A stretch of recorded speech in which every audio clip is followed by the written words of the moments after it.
Bismillahirrahmanirrahim. Dear students, welcome to lecture number 16, 10th Computer Science, chapter number 2, part 2. बेटे ये lecture 16 का practical part है। Lecture 16 में कुछ इंस्ट्रक्शंस हमने डिस्कस की थी। आज इस प्रैक्टिकल में हम उन इंस्ट्रक्शंस को अमली तौर पे एग्जीक्यूट करके देखेंगे। तो सबसे पहले हमने एक इंस्ट्रक्शन पढ़ी थी mkdir, मेक डायरेक्टरी। तो डायरेक्टरी बनाते हैं तो कैसे, जरा देखिए। मैंने लिखा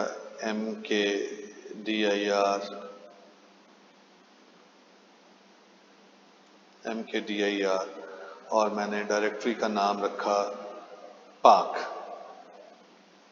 अब क्या है, जो GW बेसिक की डिफॉल्ट वर्किंग डायरेक्टरी है उसमें पाक नाम की डायरेक्टरी बन जाएगी। अब मैंने जो यहाँ पे GW बेसिक इंस्टॉल की है वो बेटे डी ड्राइव पे इंस्टॉल किया। अगर आप देखें इस इंस्ट्रक्शन को एग्जीक्यूट करने से पहले मैं आपको दिखाता हूँ, फाइल्स और इसमें D:\\, इस पे अगर आप देखें आपको डी ड्राइव में जो भी फाइल्स और डायरेक्टरीज पड़ी हुई हैं उसकी लिस्ट पता चल जाएगी। तो ज़रा देखें, यहाँ पे ये पता चल रहा है कि इसमें रिसाइकल बिन की डायरेक्टरी पड़ी हुई है और इम्पोर्टेंट डेटा की पड़ी हुई है, इरफान 1 की पड़ी हुई है, सिस्टम 1 की पड़ी हुई है, GW बेसिक 3 की एग्जीक्यूटेबल पड़ी हुई है, माई प्रॉग पड़ी हुई है बेसिक की फाइल, stock.txt ये पड़ी हुई है फाइल। तो अब मैं इसमें डायरेक्टरी बनाता हूँ और देखिएगा फिर उसको मैं फाइल्स की इंस्ट्रक्शन से दोबारा डी ड्राइव में जो पड़ी हुई हैं उनको लिस्ट करूँगा तो आपको नई बनाई हुई डायरेक्टरी भी वहाँ पे नज़र आएगी। तो अब अगर देखें तो मैं करता हूँ mkdir मेक डायरेक्टरी और पाथ मैं नहीं दे रहा क्योंकि मैं GW बेसिक की वर्किंग डायरेक्टरी में बनाना चाह रहा हूँ। तो इसमें देखूँ मैंने पाक नाम की डायरेक्टरी बनाई और एंटर कर दिया, ओके कर दिया। इसका मतलब इसने बना दी है पाक नाम की डायरेक्टरी। तो अब चेक करते हैं क्या वाकई बन चुकी हुई है। फाइल्स की इंस्ट्रक्शन दोबारा लगाते हैं, फाइल्स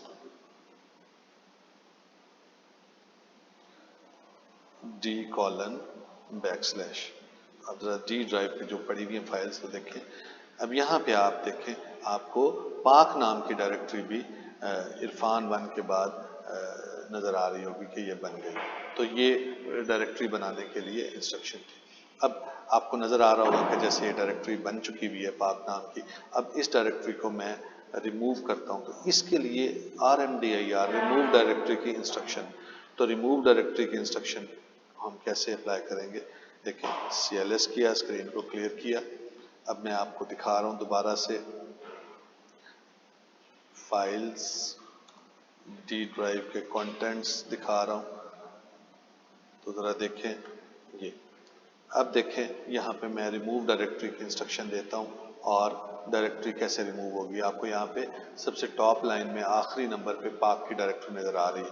RMDIR की इंस्ट्रक्शन से जो भी डायरेक्टरी आपने बनाई है सब डायरेक्टरी वो रिमूव हो जाएगी।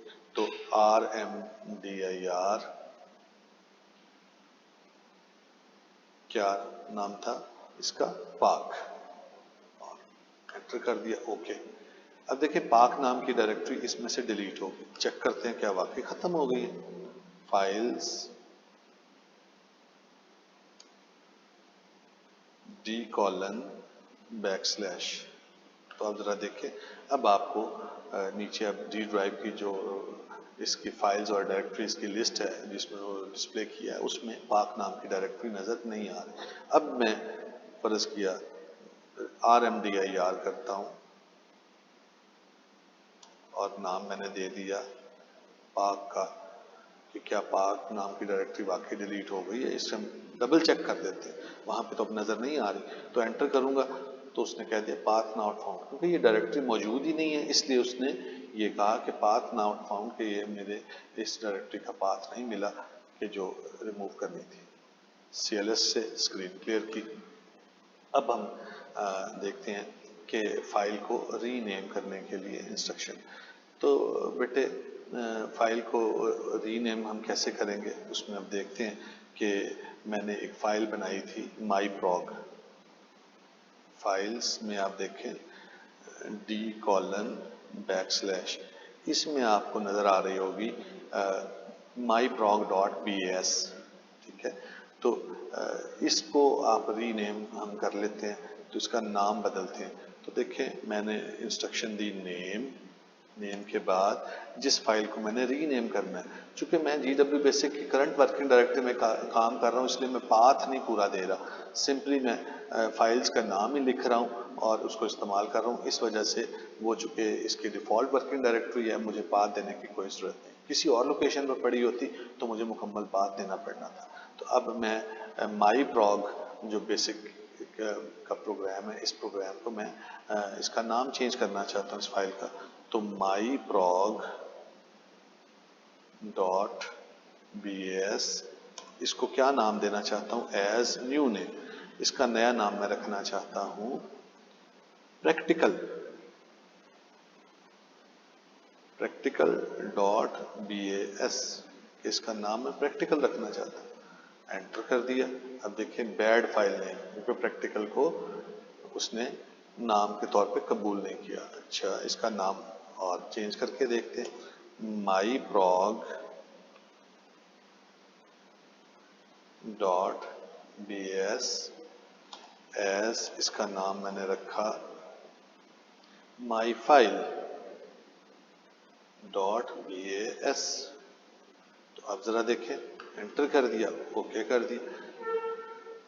तो अब देखें कि myprog जो बेसिक का प्रोग्राम था, अब उसका नाम myprog से चेंज होकर myfile हो गया। तो ये रीनेम हो गया। इसको कंफर्म करने के लिए क्या वाकई हुआ भी है या नहीं, तो देखें फाइल्स इंस्ट्रक्शन से डी ड्राइव के जो कंटेंट्स हैं उसको हम व्यू करते हैं कि क्या कुछ पड़ा हुआ। तो जरा देखें, अब आपको नजर आ रहा होगा myfile.bs इसकी जगह पे है, myprog की जगह पे। इसके बाद CLS किया। अब हमने रीनम की इंस्ट्रक्शन पढ़नी है। एक हम प्रोग्राम बनाते हैं और उसमें कुछ लाइन नंबर्स देंगे और फिर उन लाइन नंबर्स को दोबारा से रीनंबर करेंगे। तो अब देखते हैं क्या है। एक मैंने प्रोग्राम बनाने के लिए ऑटो की इंस्ट्रक्शन इस्तेमाल की, ठीक है।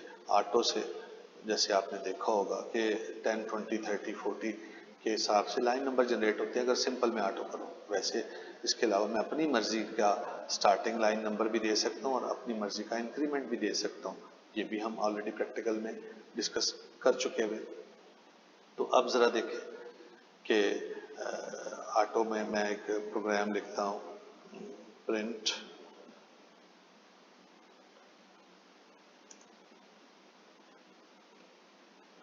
Hello, print 2 + 3, print welcome,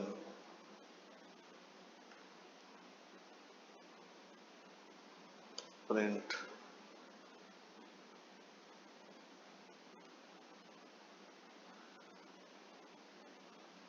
five multiplied by 6, print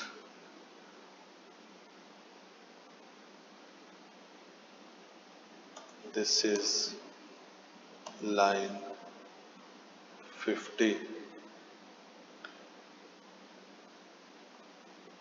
print I'm doing practical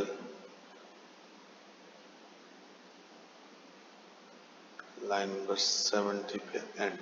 अगली लाइन पे आके ऑटो को टर्मिनेट करने के लिए Ctrl+C प्रेस करना है। अब ऑटो, अब इस प्रोग्राम को आप रन करें, देखें F2 आपका प्रोग्राम रन हो रहा है बार बार। अब देखें रन लिख के एंटर दबाएं, प्रोग्राम आपका रन हो रहा है। CLS किया, जरा देखिए प्रोग्राम पूरे को मैं अगर व्यू करना चाहता हूँ तो लिस्ट की इंस्ट्रक्शन जो ऑलरेडी पड़ी हुई है एंटर कर दिया, देखिए पूरे का पूरा प्रोग्राम आ गया। अब मैं लाइन नंबर्स को री नंबर करना चाहता हूँ, तो जरा देखें री नम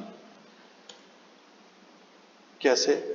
मैं चाहता हूँ 500 से लाइन नंबर शुरू हो। कौन सी लाइन 500 से शुरू हो? लाइन नंबर 40 शुरू हो। 40 शुरू हो, ये ओल्ड लाइन नंबर हो गया। और इंक्रीमेंट मैं कितना देना चाहता हूँ, इंक्रीमेंट मैं 100 का देना चाहता हूँ।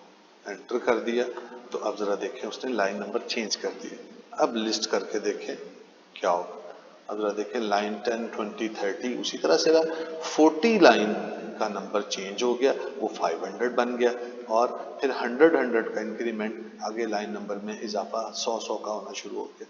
10, 20, 30 इसमें देखें 10 का इजाफा है। लाइन नंबर 40 को इसका लाइन नंबर जो हमने दोबारा से दिया वो 500 हो गया।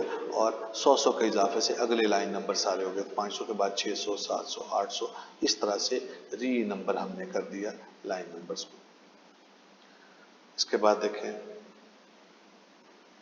CLS किया और ऑलरेडी जो प्रोग्राम मेमोरी में लोडेड हो उसको लोड करने के लिए हमने लोड की इंस्ट्रक्शन पढ़ी थी, वो भी हम लोड कर सकते हैं।